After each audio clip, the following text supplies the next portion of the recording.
ल्याछ अब भइहाल्यो त यो पछि अब हाम्रो हिमाल सर आउनुहुन्छ एक दुई दिनमा अनि त्यसपछि उहाँसँग गरेर इस्टिमेट फेरि बनाउन It was almost directly out of the north, which is very rare for this area. I've been doing fire behavior for 25 years. And this area where this incident occurred is generally during significant Santa Ana events, pretty wind sheltered. I mean, you feel the wind, but nothing like to the north, you know, San Fernando Valley going out to the coast and through Ventura County. So, you know, it does happen, as we've seen, but this actual event was pretty rare. So we're continuing that dry conditions. Humidities are going to get down into the single digits. They're running in the teens right now. We're looking at winds. We could potentially see gusts, particularly over the ridge tops, in the 40 to 50 mile an hour range. And that, as I'm saying, it'll kind of ebb and flow over the next couple of days. It's kind of ebb this afternoon. It'll probably pick back up tonight.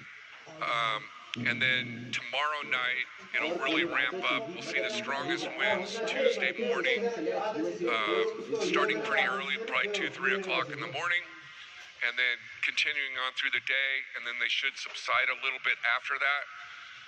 The driest day will actually be Wednesday, even though the strongest winds will be Tuesday, but we will maintain that offshore flow through Thursday morning. So having said all that, weather-wise, what's that mean for the fire? You know, Ernie mentioned a couple of things. The first thing I want to draw your attention to is that the two colors you see out the side of the fire perimeter, this was the station fire, and I just vapor locked. Bobcat, I was going to say Cub, but Bobcat. And you can see there's kind of a ridge system that goes through here.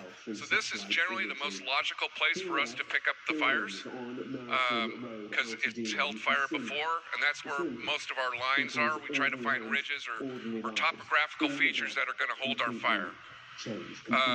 What you can't see from back there is a lot of these drainages are where the heaviest fuels are.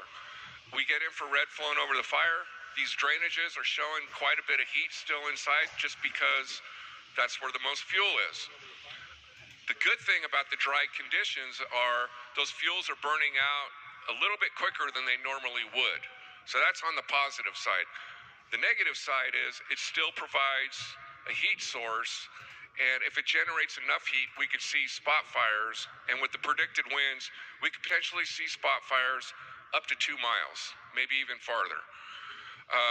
For some of you that were up a little bit earlier this morning, you saw a column of smoke coming out of that. That's one of those drainages. It's also one of the areas that Ernie was mentioning that we've got to work with aircraft. However, part of that drainage has high tension power lines running through it, and our aircraft cannot drop through wires. So, but it's a good thing that those fuels are burning out, and we've got people that are boxing that out. But that is a potential source on this fire and if we saw any spotting, we would expect it to go in this direction.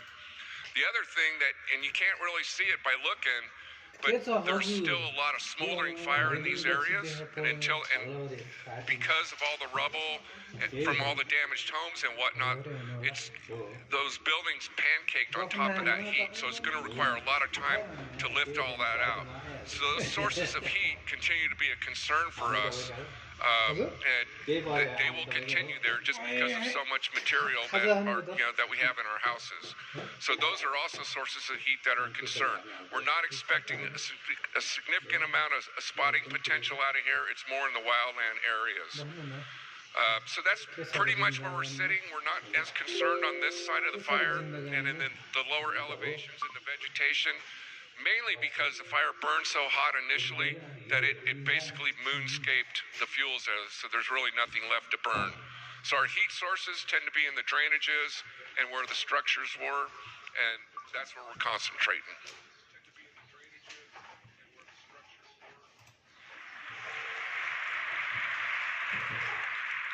Thank you. Our next speaker is going to be Air Resource Advisor Jen Croft. Good evening. It's great to see so many smiling faces after such a tragic event. I'm encouraged that all of you are here. I'm Jen Croft with the Interagency Wildland Fire Air Quality Response Program. I take the information from the operations group, the incident commander, all of our cooperators, fire behavior, and the incident meteorologist to kind of formulate your various incident-specific air quality forecasts. I'm looking at the impacts to public health, public transportation, and all of our fire suppression responders that are in the system. I use that information then to formulate a forecast that's very specific, tapping into all the monitors that are available. The monitors that are available in the area right now, you can see them at fire.airnow.gov.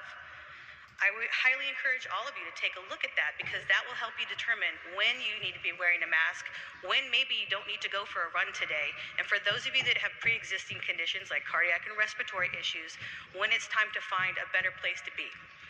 Information is loaded on that. I encourage all of you to go and visit with that. That being said, when you look outside right now, the air quality is good in the entire LA basin, which in itself is a pretty awesome reflection of the tremendous effort of our operation and our fire suppression incident management team.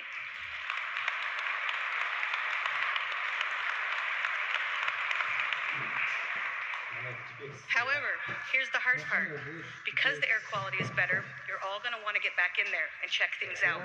I met today with the South Coast Air Quality Management District, and we talked about some of the monitor readings we're seeing in the area, in particular in relationship to the buildings and structures that we saw engulfed in the fire. There's a tremendous amount of particulates and pollutants in all of those materials, and right now the lead and arsenic readings are higher, and that's a monitor that is well to the south of us. So the indications that if you are trying to repopulate, particularly in the Altadena foothills, the likelihood of higher level of arsenic, lead, and asbestos exposure is very present. Keep that in mind when you start thinking about digging into all of your property items, moving things, taking a look at. Keep your mind of when your house was built, what the properties might include in terms of lead, and be aware that arsenic is very present in a lot of locations. Again, I'm looking out on this crowd. P100 and the N95 are the preferred masks to be utilizing. Make sure they are well fitted, and be aware that it puts additional stress on your hearts. And so for some of you, you might want to consider not utilizing an N95 mask until you've talked to a doctor, because that breathing rate on your heart actually causes as much, if not more, stress sometimes than the particulates themselves. PM 2.5 is 70 times smaller than the size of your human hair. So if you're wearing a fabric mask or an unfitted mask, or only partially fitting your mask, it's not protecting you. Don't use it that way, please. If you're using it to protect us from any respiratory issues you might want to share, I appreciate that as well. I'll be here for questions afterwards. Thank you.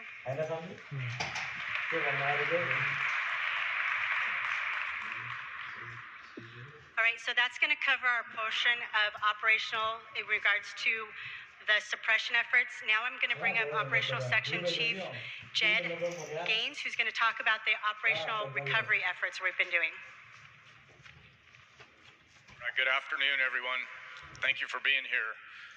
So when this fire started on Tuesday afternoon, evening, and it exploded into what it turned into, the decision was made on Wednesday to order a second incident management team. And part of that reason was for disaster response and recovery. Typically on a fire this size, we don't have two incident management teams, but because of the complexity and the disaster and the devastation that you guys have seen here, that is why that decision was made. Part of that is the recovery efforts and the cleanup that's going to need to be done in here because of the amount of structures and damage that has been in there. So we have the lower section where all the communities are, Sierra Madre, Pasadena, and Altadena, all divided up for our span of control. We have urban search and rescue teams in collaborations with the Sheriff's Department's search and rescue teams, split up into 3 groups that consist of a total of 400 personnel for those teams. Those teams are going through, and we are doing searches of every structure that was impacted by fire. Part of that reason is to search for human remains. We have human remain dogs that are highly trained with all of these teams to go through, along with an anthropologist, to go in and search every building. We are doing those search by target searches that we get from missing persons report through the Sheriff's Department. and then also any other 911 related calls that happen during the evacuation. This is a common practice on incidences like this because of the fast moving, the short time of evacuation notice that was given, and the amount of destruction did not allow everyone efficient time to get out of the area. So we have urban search and rescue teams from all over the state of California that are here. We have a hazmat team that has been ordered and is here assisting with LA County's hazmat team, and they are going to be here for the duration. There's a lot of hazardous material. There's still a lot of heat in these homes that we still have to cool down ahead of these USAR teams that are out there doing these searches and to get that completed. We have them broke up to try to get stuff done. We've started in the Sierra Madre area on the east side, and we are getting that done. We're hopeful we can get all these done in the next 7 to 10 days for everything that is out there across the whole front country of all the communities in there. That's our target goal. With the hazmat, we have found a underground lithium battery storage plant for bicycle batteries that has posed a huge hazard in that area. We are working with the hazmat teams to keep that contained. So a lot of that is just very dangerous. As you just heard, the air quality in some of that area is still very, very high and dangerous. We have worked with the state on a hydrology report for what this is going to look like when the rains do come. It is January. We will get rains at some point here in California. And so we're working on a hydrology report, and they're running models on what the county can do and what we can do to start preparing for that, because that is something we do need to think of. We have an infrastructure group that we're working in collaboration with the county roads department, city public works department. We're helping get roads opened up and cleared up so the utility companies can still get in there. They're getting in there still, getting the power lines down. There's not only fire damage, but there's a lot of wind damage. We have large trees that are down across the roadways, into houses, power lines down all over, so we are working on getting that cleaned up as well to get the utility companies in there. There's been open gas lines for structures that have been lost that have just continued to burn. The water supply has been contaminated, so we're working on assisting in all that we can there. Also, damage inspection teams are out assessing, getting numbers. There'll be a little more information on that later tonight for you guys to get that information daily. We're also assisting the county, and local assistance centers are being opened up for the duration of this, because this is going to continue on for several months. As far as evacuations and repopulating these areas, we understand folks want to get in there, but you guys have to understand that it's still very dangerous out there. We have 2 meetings a day with all the departments that are involved with the cities and the county to talk about, and the utility companies, on where we can let people back in and where we cannot. So the areas where the fire did burn, it's still very, very dangerous in there, not just because there's still hot stuff, but like, as I said, the hazardous materials that are still out there because of the amount of structures that have been lost. Thank you.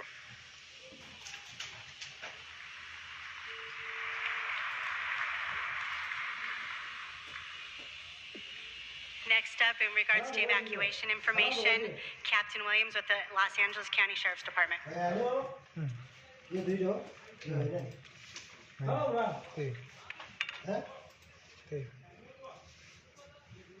afternoon. I want to make sure everybody can hear me. Great. My name is Jabari Williams. I'm captain of Altadena Sheriff Station. I just want to give a few updates and some information. As we heard, the fires has caused significant damage. We have over 7,000 structures damaged. 3,200 residents have been evacuated, and there's still over 9,000 structures still at risk. So it's important that we follow the guidelines just to keep people safe. There's progress being made right now to repopulate certain areas of Altadena. As was mentioned earlier, there's a long process involved, and involves a lot of different agencies. They meet, like you said, twice a day. They go out to certain areas. Those include public works, the utility companies, public health department, the fire department, and of course the Sheriff's Department. And we all have to agree that the area is safe for people to repopulate before we can actually start to do it. So it's a long process. We are making some progress, but just be patient with us because it's going to take some time. The Sheriff's Department, we have over 350 personnel on scene, actively working. We have over 1,400 missions in place. That includes hard road closures, traffic control points, roving security, and evacuations as needed. We're still supported by the National Guard and by California Highway Patrol. The 6 o'clock curfew is still in effect. 6 p.m. to 6 a.m. mandatory curfew, and that's only for the evacuation ordered areas throughout Altadena. Again, that's only for the evacuation ordered areas throughout Altadena. As of this morning, we've made 25 arrests. Some of those arrests were for curfew violations, so we are strictly enforcing this curfew. Please adhere to it. There was questions about whether people can bring drones or fly drones into the affected areas to assess their property damage. The answer is no. It is actually illegal. It's against the law to fly a drone in a damaged area like this. We've already made 2 arrests for people flying their drones. So please do not fly the drones in the damaged area, please. I want to talk more about the repopulation. As of right now, we're starting to repopulate part of Altadena. We've started just as of 3 o'clock today.